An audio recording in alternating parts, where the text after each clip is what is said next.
की माँ अपने मन में विचार कर रही है कि एक पुत्र हमारा मर गया, दूसरा पुत्र अभी हिरण्यकशिपु हो, कहीं ऐसा ना हो कि इसके कर्म से इसकी भी मृत्यु हो जाए। रो रही थी।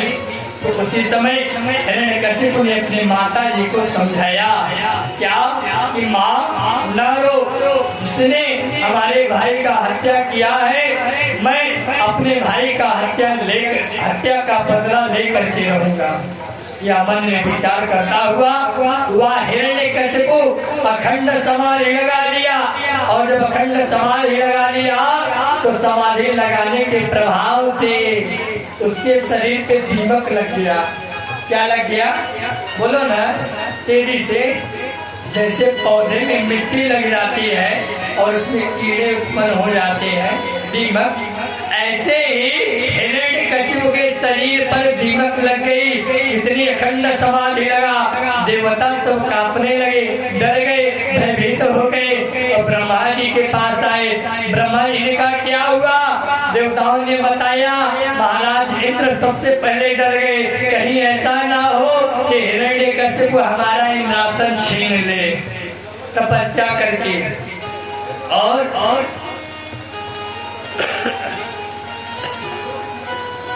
उसी समय देखने को क्या मिला प्यारे? उसी समय देखने को मिला कि जब हिरण्यकशिपु समाधि में बैठा, देवता आकर के ब्रह्मा के पास निवेदन किया। ब्रह्मा ने कहा कि ठीक है मैं पहुंचता हूँ। आकर के ब्रह्मा जी हिरण्यकशिपु के पास पहुंचे और हिरण्यकशिपु से ब्रह्मा जी ने कहा क्या कि हे वत्स, हे राजन, अब आप नेत्र खोलो, अब आप नेत्र खोलो। क्या वरदान चाहिए? जो वरदान आपको मांगना है वो वरदान आप हमसे ले लीजिए। तब ब्रह्मा जी ने कहा उत्तिष्ठो तिष्ठ भद्रं ते तपासिद्धोऽसि कश्यपा वरदो अमनो प्राप्तो व्रियतामिप्सितो वरः। हे कश्यप पुत्र हिरण्यकशिपु उठो, मैं तुम्हें वरदान देने के लिए आया हुआ हूँ, वर मांगो। हिरण्यकशिपु का नेत्र खुला और उसी समय हिरण्यकशिपु ने कहा भगवान धन्य है आप जो कि हमें दर्शन दिए, हमारा जीवन कृतार्थ हो गया आपका दर्शन करने से। ब्रह्मा ने कहा वरदान मांगो। तो हिरण्यकशिपु कह रहा है क्या परमात्मा, न मैं जल में मरूं, न थल में मरूं, न वायु में से मरूं, न अस्त्र से, न शस्त्र से, न अंदर न बाहर किसी भी व्यक्ति के पास हमारी मृत्यु ना हो। यहाँ तक न किसी दिन में मरूं, न तो रात में मरूं, और न कोई देवता मार पाए, न कोई मनुष्य मार पाए, और ना ही तो कोई राक्षस मार पाए, न अंदर न बाहर, न अस्त्र न शस्त्र, यहाँ तक कि मैं साल के 12 महीने में न मरूं। ऐ वरदान चाहिए। अब ब्रह्मा जी को कुछ सोचे न विचारे, उन्होंने कह दिया तथास्तु, जाओ यही होगा जो तुम मांग रहे हो। अब वो खुशी के मारे फूले न समाये। और इधर देखने को क्या मिला?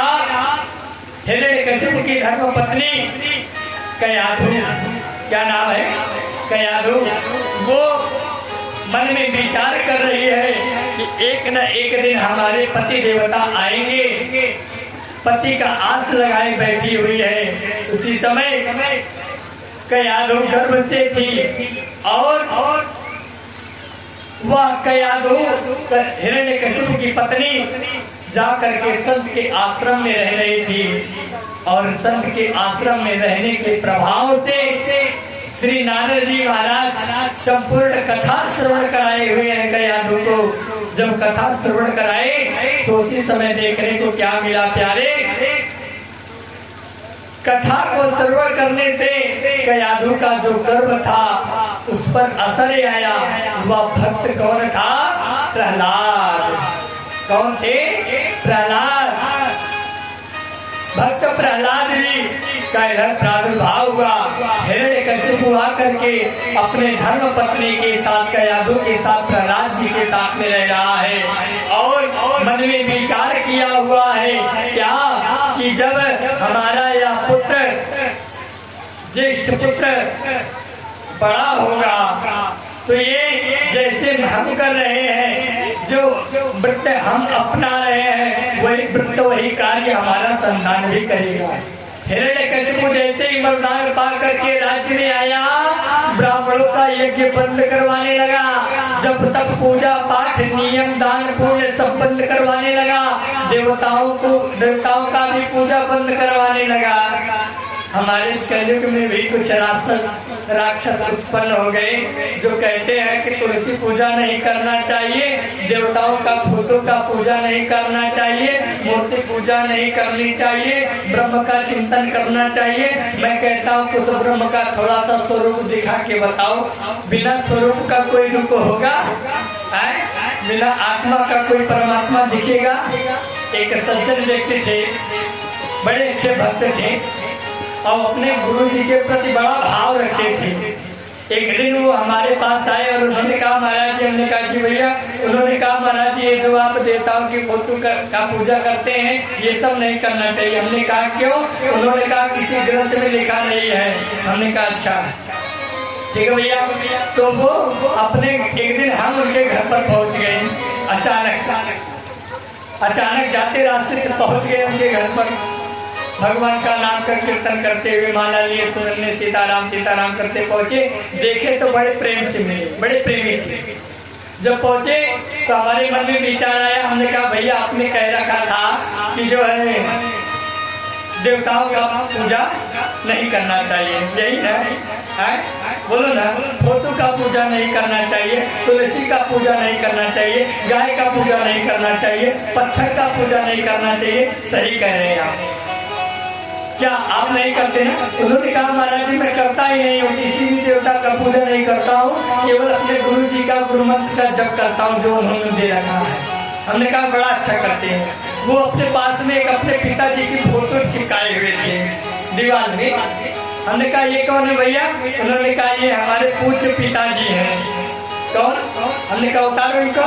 और जब नीचे उतार करके ले करके आए ना, तो जानते हैं हमने कहा नीचे रखो, और जब नीचे रखे तो हमने कहा थूको, अपने पिताजी के फोटो पे थूको तो मारो धड़ाक से बाहर आए। तो उन्होंने कहा महाराज जी आप भी मजाक करते हैं क्या? हंस के।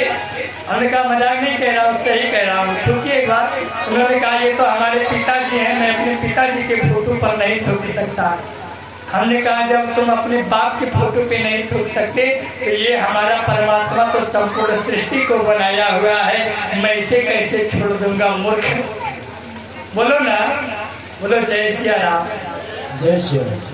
ऐसे ऐसे कुछ गबद्दू उत्पन्न हो गए हैं इस धरतिया पे हो, जो आपके भक्ति और आपके साधना को भंग करने का संपूर्णतः प्रयास करते हैं। मैं कहता हूँ आज भी निशाचर राक्षस इस पृथ्वी पे घूमते रहते हैं। वो निशाचर व राक्षस कोई दूसरा नहीं, फिर कौन है?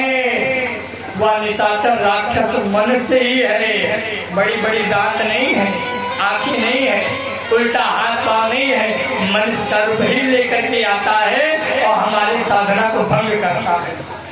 आज वही हिरण्यकशिपु कर रहा है, ब्राह्मणों की साधना को भंग करने लगा। ब्राह्मण सब त्राहिमाम करते हुए भटकने लगे और भक्त प्रहलाद जी की आयु 5 वर्ष की हो गई है। हिरण्यकशिपु ने कहा क्या?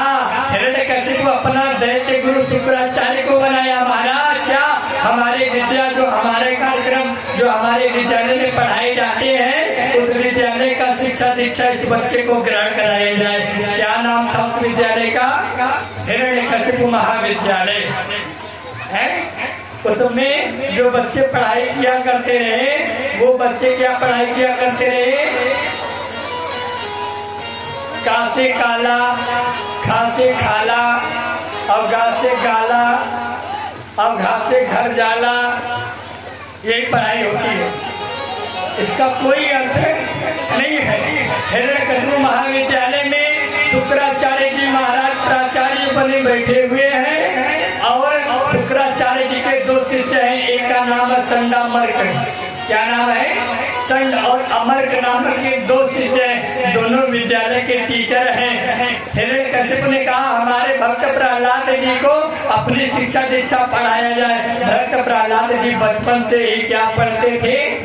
ओम नमो भगवते वासुदेवा, यही मंत्र का ठीक यही मंत्र का जप क्या करते हैं। और वासुदेव भगवान से तो हिरण्यकशिपु को चिढ़ रहा, मारने का बहुत प्रयास किया, लेकिन भक्त प्रहलाद जी का कुछ नहीं हो पाया। विद्यालय में ये हुआ बच्चे को बचपन से ही सिखाया जाए। जब पढ़ाई करने के लिए आए भक्त प्रहलाद जी सबसे पहले विद्यालय पहुंच करके अपने मित्रों से दोस्ती कर लिए। क्या कर लिए? दोस्ती। और बच्चों का भाव होता है। भक्त प्रहलाद जी जब विद्यालय के बच्चों से अपनी मित्रता कर लिए तो भक्त प्रहलाद जी ने कहा क्या कि आज हम लोग एक खेल खेलते हैं। कौन सा खेल है? भक्त प्रहलाद जी ने कहा देखते हैं किसकी आवाज खूब तेजी है। बोलो ना, देखते हैं किसकी आवाज खूब तेजी है। कैसा खेल? हाँ ठीक है। बच्चों का भाव। अब सभी लोग ऐसे गोलाई में खड़े हो गए, एक दूसरे का हाथ पकड़ करके भक्त प्रहलाद जी बीच में खड़े हो गए और खड़े होकर के खूब तेजी तेजी से ताली बजाने लगे। सबसे पहले भक्त प्रहलाद जी ने कहा सबसे पहले मैं बोलूंगा, हमारे पीछे आप लोग बोलिएगा। बोलो ना, ठीक पक्का कंफर्म हो गया।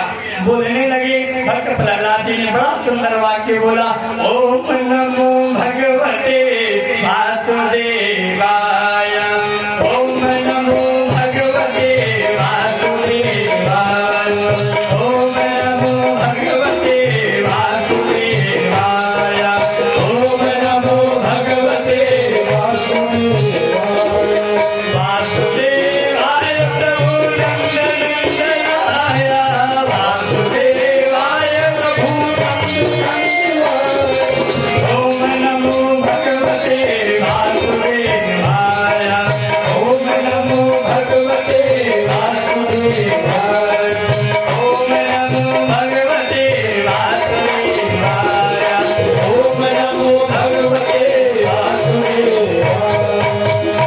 प्रभु तेजी तेजी से बोलने लगे ना तो भक्त प्रहलाद जी ने कहा ये तो आवाज केवल यही तक घूम करके रह जा रहा है।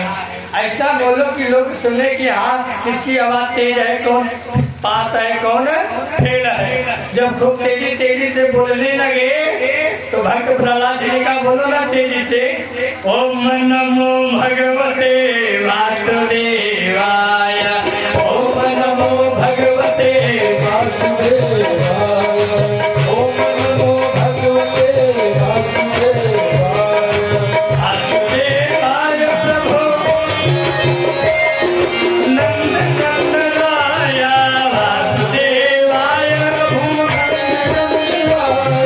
ओम नमो भगवते वासुदेवाय, ओम नमो भगवते वासुदेवाय। जब तेजी तेजी से भक्त प्रहलाद जी बोलने लगे तो आवाज विद्यालय से आवाज जाकर के पहुंचे हिरण्यकशिपु के कान में और दौड़ करके तुरंत आया और शुक्राचार्य को बुलाया। भक्त प्रहलाद जी को लेकर के आया राजे दरबार में मारने लगा। क्यों? क्या पढ़ाते हो? यही पढ़ाया जाता है, हमारे विद्यालय में पढ़ाया जाता है। कासे काला खासे खाला घासे गाला घासे घूमेला। अरे कासे कमलापति और खाक से खगेश तो भगवान गणेश। समझ रहे हैं?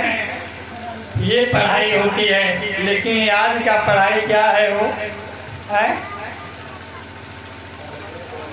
आज की पढ़ाई टीचर पढ़ाते हैं this is what is your name.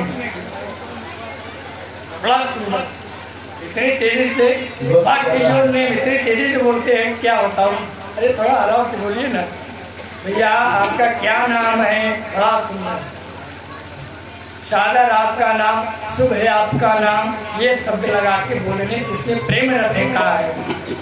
विद्यालय में जैसा शिक्षा वैसा दीक्षा वैसा संस्कार। आज भक्त प्रहलाद को हिरण्यकशिपु को मारने लगा, चंडा मर्ग को डांटने लगा। भक्त प्रहलाद में प्रताड़ित हो गए और हिरण्यकशिपु को लेकर के तलवार मारने के लिए जब दौड़ा, भक्त प्रहलाद जी से हिरण्यकशिपु ने पूछा, बता आज तेरा भगवान कहाँ है? मैं तेरे भगवान को छोड़ूंगा नहीं। जल में है, थल में है, वायु में है, आकाश में है, खंबे में है। तब भक्त प्रहलाद जी ने कहा, क्या पिताजी, हमारा भगवान तो हर एक कण में है। नामत प्रणीतम न पर प्रणीतम। पिताजी आपके नेत्र से दिखाई नहीं दे रहा है। ना केवलम में भगवत चराचरम तवे बलम बलिनाम चा परेशान। वो तो कण कण में है, जन जन में है। और जैसे भक्त प्रहलाद जी के पास में इधर माँ लक्ष्मी जी बैठी हुई देख रही हैं, माँ लक्ष्मी जी रोने लगी। भक्त प्रहलाद जी रो रहे हैं, देवता त्राहिमाम कर रहे हैं, भगवान मंद मंद मुस्कुरा रहे हैं। माँ लक्ष्मी जी ने कहा, यदि एक भक्त पर, एक संतान पर कष्ट आए तो पिता को क्या करना चाहिए? ऐसे पिता है कि आप तो भक्त का रक्षा भी नहीं कर सकते। अरे यदि भगवान भक्त का रक्षा नहीं करेंगे ना, तो भगवान से भक्त का आस टूट जाएगा, खत्म हो जाएगा। तब जाकर के भगवान ने नरसिंह रूप धारण किया है। बोले नरसिंह भगवान की जय। और जब भगवान ने नरसिंह को रूप धारण किया है तो उसी समय भगवान उत्पन्न हुए। भगवान का नरसिंह का अर्थात होता है आधा नर और आधा सिंह। सिंह अर्थात शेर और नर अर्थात मनुष्य। पंजा, नाखून और हाथ ये तो शेर का है, वो गर्दन से लेकर सब तक शेर का है, संपूर्ण शरीर मनुष्य का है। भगवान कुछ देखे न विचारे और हिरण्यकशिपु को पकड़े और ले जा करके सबसे पहले गोधूली बेला का समय था, देहली पर लेकर के बैठ गए। और देहली पर जब भगवान लेकर के बैठे, भगवान ने पूछा, बता मैं मनुष्य हूँ या देवता? हिरण्यकशिपु ने कहा, ना आप मनुष्य है ना आप देवता। भगवान ने कहा, हमारे हाथ में क्या है? ना अस्त्र है ना शस्त्र है। भगवान ने कहा, बता दिन है या रात है? इसने कहा, ना दिन है ना रात है, इस समय तो गोधूली बेला है। क्या है? गोधूली बेला। भगवान ने कहा, बता इस समय महीना कौन सा चल रहा है? तब उसने कहा, प्रभु इस समय तो 13वां महीना पुरुषोत्तम मास चल रहा है, जिसको मलमास कहा गया। भगवान ने कहा, ये सब सुविधा मैं तेरे लिए बहुत सोच विचार करके बनाया हुआ हूँ, ये बता अंदर है या बाहर? उसने कहा, न मैं अंदर हूँ न बाहर। कहा न ऊपर हूँ न नीचे, फिर कहा हो? उसने कहा, मैं न आकाश में हूँ न पाताल में हूँ, मैं तो पृथ्वी के मध्य बीचों बीच में हूँ। भगवान ने कहा, अब तैयार हो जा। तुरंत भगवान अपने नाखून से हिरण्यकशिपु के पेट पे प्रहार करते हैं और हिरण्यकशिपु का जय श्याम हो जाता है। श्याम रामचंद्र की जय, नरसिंह भगवान की जय। जब भगवान ने प्रहार किया तो इधर भक्त प्रहलाद के नेत्र से अश्रु की धारा गिरने लगी। भक्त प्रहलाद रो रहे हैं, देवता भयभीत हो गए, डर गए। अब देवता कैसे, नरसिंह भगवान कैसे शांत हो? तो भगवान ने क्या किया जानते हैं? हिरण्यकशिपु के पेट के अंदर में जो आंत था, आंत उसको निकाल लिए और निकाल करके उसमें ढूंढने लगे। क्या ढूंढ रहे हैं? खजाना नहीं। फिर भगवान ढूंढने लगे कि इसी नार के द्वारा हमारे भक्त प्रहलाद का जन्म हुआ है, कहीं ऐसा तो नहीं कि इसके नार में कोई और दूसरा भक्त प्रहलाद छिपा हो, फिर हमें दूसरा रूप लेना पड़े। आज इसका और दूसरा भाव देते हैं भक्त प्रहलाद जी। भगवान नरसिंह जी अपने मन में विचार करते हैं कि इसी नार के द्वारा हमारा भक्त प्रहलाद जन्म लिया हुआ है, मैं इस भक्त प्रहलाद को कैसे छोड़ सकता हूँ। आज इससे आंख को भी मैं तृप्त कर दूंगा। हिरण्यकशिपु के पेट से भगवान ने नाखून के प्रहार से आंख को निकाले और निकाल करके माला बना करके पहन ली। और जब आंख को भगवान ने माला बना करके पहना बंधुओं, तो उसी समय देखने को क्या मिला, देवता भयभीत हो गए। क्यों? क्योंकि उसमें रक्त ही रक्त लगा हुआ था। डर गए और देवता आकर के मनाने लगे, लेकिन भगवान मानेंगे नहीं। लक्ष्मी जी भी मनाने आई, देवता भी मनाने आए। तब नारद जी ने कहा क्या कि भगत के बस में है भगवान, भगत के बस में है भगवान, भगत के बस में है भगवान, भगत के बस में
भगवान प्रहलाद जी पहुंचे और पहुंच करके भगवान का निवेदन किए। भगवान शांत हुए हैं। भक्त प्रहलाद जी भी भगवान का प्रार्थना किए हैं। श्री सीताराम जी भगवान की।